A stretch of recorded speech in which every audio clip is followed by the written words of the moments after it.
how are you this morning? I am great, and I'm looking forward to today's show because we're going a little different vein here. We're going to go to jazz, and we're going to focus more on 50s, 60s, 70s jazz. Maybe dip a little bit back to the past, like what I'm playing right now is Satin Doll. Right. And this is a different version than maybe my cousin Patrick has heard before.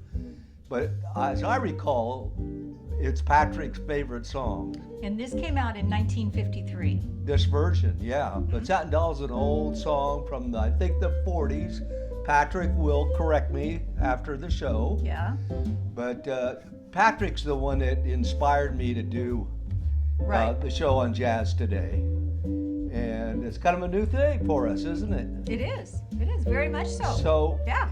And it's another genre that I don't know anything about, but I'll just let you know if I like it or don't. And and that's it. You will. I know you will. So, without any further ado, I want to talk about, this is the 50s. We're talking about, there's a Dave Brubeck song we have today. They shouldn't be called songs. They're instrumentals mostly. Cal Tjader, a native of this area, and I think Dave Brubeck is too. I first heard Cal Tjader, and that turned me on to jazz, really did. He was at a Santa Clara function, University of Santa Clara. My relatives were there, and I was a teenager. And they introduced Cal Tjader. He plays the vibraphone, the vibes, beautiful sound. We're going to hear from him today. And I went, this is jazz? This is pretty good. I was listening to old rock and roll, and that turned me on. And I must admit, even before then, I had a friend in high school that was a beatnik. And she would go to the clubs in Monterey, and I would listen to this music. I think you called her your girlfriend. Well, I've tried to be discreet, Karen. But Ruth Richardson, she introduced me, and Shelly Manne was one of her favorites. And I've got a Shelly Manne, a couple of records. Oh, by the way, I got this record from one of my brother's friends, my brother Craig, O'Brien, and I got a whole bunch of jazz records from just there you go, about a month ago. You have a lot going on here. I didn't know that you had this many. Yeah. So what is the next song? What are we listening to next? You're moving me right along, aren't you? As always, which is good for me because I don't have the disc. Jabber. I start jabbering about the music. So we're going to go to Cal Tjader tune, my favorite of all his songs, Doxy. Okay. It's live. I can see him in San Francisco playing this live. The Hungry Eye. I remember The Hungry Eye. Yeah. Yeah. So I favor this kind of jazz. I'm sorry, Pat, but because it's got melody to it. I like the first one better. Do-do-do-do. You do? You got an old soul. This sounds like Louisiana or... I don't know why you I don't know where I came up with that name, but yeah, no. Well... it's fine. I know some of his songs I've heard, but I like the first one better. Really? Patrick, you'll like that, but I love Cal Tjader. Just a vibraphone is just a pleasant instrument. So, by the way, we're going to hear also from Oscar Peterson. I know, Pat, you like Oscar. And this one came out in 1973. Yeah, we're not going there yet. We're going to go to Dave Brubeck, who... Doxy came out in 1973. Oh, okay. Well, great. I'm glad it did. But back in the 50s, I think, you probably know. Tell me, Take Five. Take Five. 1962. Okay, that's Dave Brubeck, very, very popular, I call local musician. This is made it on the top 40 on the radio. It went over to the pop charts. And jazz did start out as being pop. You told me that, I did. and I denied it, but the more I thought about it... It is true. The more I read it on the internet. It must be true. No, I really thought about it. See, so much better. What? This is Dave Brubeck. You Yeah. like this? Yes. Yeah. I'm sure you know who's on the sax. I can't remember. anybody knows Dave Brubeck, knew who played the sax in his orchestra, in his band. But Karen's right. I thought about it being pop. Back in the 20s, this is a 78 I got from my grandmother, Connie. Okay. And this is called, I know. I want this. oh, See how big it is? no, that's a 78. Yeah. That's Very by, big. that's very, by very, the, very small, but big in thickness. yeah. So this is a 78, the original Dixieland Jazz Band. See, Dixieland, that's what I was trying to think of. Dixieland. That's what this reminded me of. No.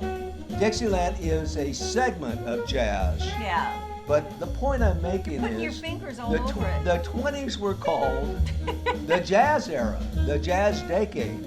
Called, the girls were called jazz babies. Okay. And so people would flock Put it to away. Harlem. Give that to me so I can put it away and you can go to the next one. All right, anyway, they would flock to Harlem in the 20s and they would dance to jazz. Well, jazz was really pop music, popular music. But it, as my cousin Pat would say, it's the only American genre of music that was created here. Okay. Isn't that interesting? Yeah. So, okay, this is Dave Brubeck, very popular guy. Yeah. This was on the top 40 on the pop charts. Next one is Kenny Ball and his jazz band playing Midnight in Moscow. And I think this is kind of Dixieland. This is a popular song on the charts again in the 50s, early 60s. Well, yeah, that does kind of fit. Yeah, you're right. I like the other kind of jazz. I know, but I was amazed when they would play this on our San Francisco radio station in the top 40. Nah. It was popular. I know. But yeah. All right. All right. Midnight in Moscow came out in 1956. All right, so you know these Oh, I things. lost my What'd you lose? Kleenex again. It's gone. My Kleenex, it's gone. Oh. Anyway, Errol Garner was a very popular, he probably still is. Oh, look, I see Jim O'Brien's name on here. Got this from Obi. Errol Garner just has a beautiful piano style. Here he plays one of my favorite of all songs out there. Been done many times by Johnny Mathis and others.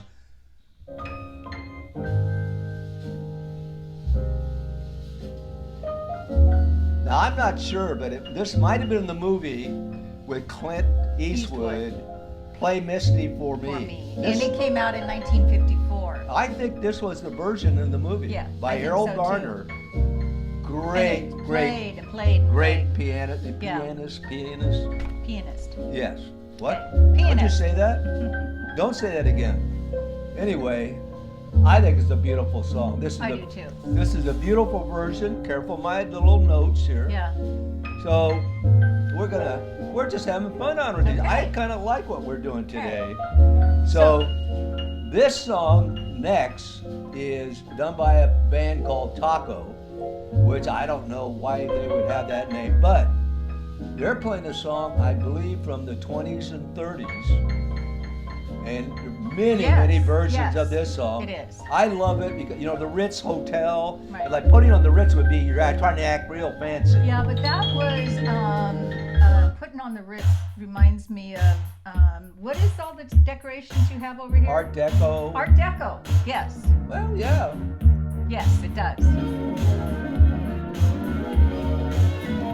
Also, the movie that Who's Married to Douglas? Zeta something Jones. Zeta Jones. Michael Douglas's wife. Yes. Yeah. I think this was in a song that she was in. Was it Chicago or I don't know, something like that, putting on the Ritz. Oh, it could have been that movie, Chicago. Yeah, something like that. I think you might be right. You are right. Oh, gee. All the time, you're right. See, she doesn't know anything about what we're playing today. All right.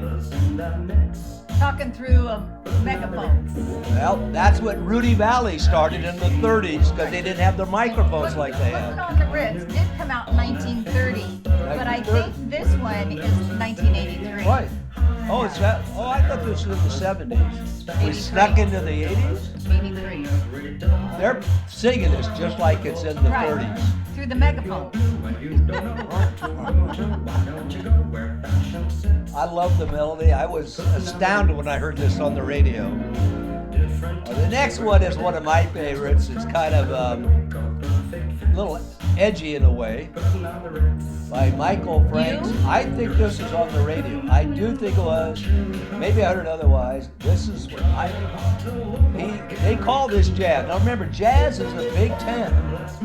So a lot of things called jazz. Listen to the words, Lydia. I think it's kind of cute. I don't know. Popsicle toes. You got those popsicle toes. And when God gave out rhythm, He sure was good to you. Sure good to you. I'm sure that this is an older song than what I have written down here. Maybe No. the version I have is 1976. I think he put this out in '76. Your birthday. That's where I think I heard it. Okay. Not by no road. Now listen. But I wrote this song instead, and I call it Popsicle Toes. Popsicle toes. Sometimes Popsicle Toes. I have popsicle toes. It's because you're so cold. Yeah. All right, what else do we have? Popsicle Okay. Next one. Toes I always This I think is jazz. Maybe I'm cheating on this one. Sorry again, Pat. Popsicle Toes. This is Herb Alpert. And if you remember Herb Alpert, he was the instrumental in doing all those like The Lonely Bull and all those kind of songs, big hit records. Zorba the Greek, he did a version of that. Okay. And he ended up he started A&M Records. Made a lot of hit records with a lot of different people.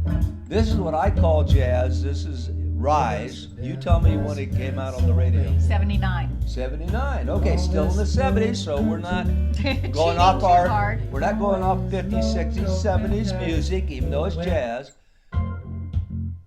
This is See, Herb this does Alpert. not sound like jazz to me. Tijuana Brass. I Remember, would've said it was he was pop. Tijuana Right. Brass. Absolutely. Yeah. Yeah. I wouldn't have put this in the jazz. Well, I think it is. Maybe I'm cheating, but Okay, well, that's all right. it really is a Big Ten. Okay, The yeah, jazz okay. is all over the place. There's a jazz Pat likes, which is I think I want to say Cannonball Adderley or people like that, Dizzy Gillespie, kind of jazz. Miles Davis, that kind of goes out there to me. Yeah. I like that melody. Yeah, you Yeah. are a little out there, but okay, next one. How do I let you get away with this on our show? I mean, Yeah, he's good. Yeah. All right, I next like one. that. Okay. Next one, Herbie Mann. Herbie Mann. This is Herbie Mann. See, he plays the flute. Thank you, Obi. This is one of your records, I believe. Herbie Mann. I don't think this song is on this album, but I think this is one of the most beautiful songs, and I call it jazz. I think Obi would call this jazz. It's called Anata. I was going to say Avatar, but Oh, that's a movie. It's I out looked now. at it and went, that looks like Avatar to me. No, it's Anata. Listen, it's very pretty.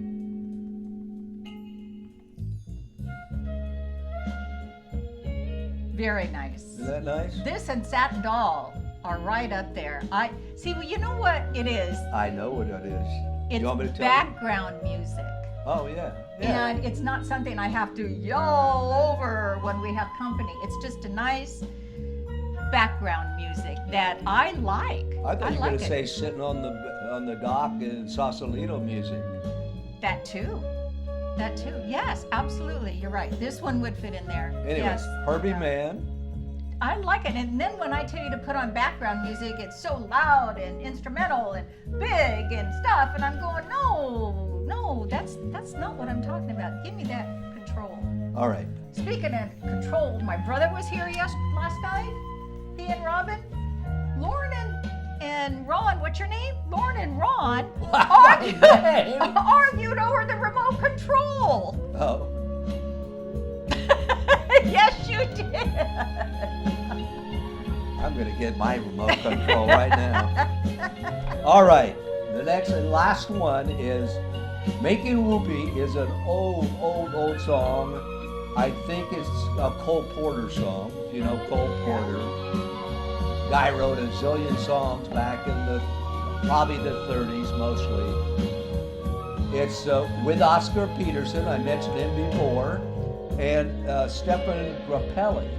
So I started buying some Stefan Grappelli CDs because he's a great violinist, and I don't know, it was something about how Let's make a whoopee. Okay, so finally we'll listen to.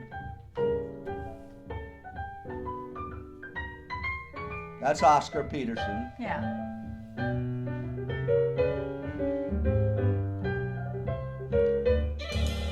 Here's the violin. Stefan Grappelli, probably pronouncing his This name. would still be a little loud for my background music, but I liked it.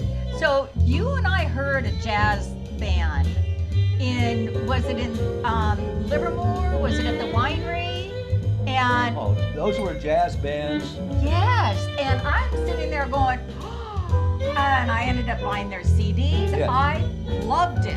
I and almost- Ron's going, I almost played one of their yes, tunes today. and I don't like it when they go off on a riff for 15 minutes, but Yeah. they were good. What were their names? Do you remember?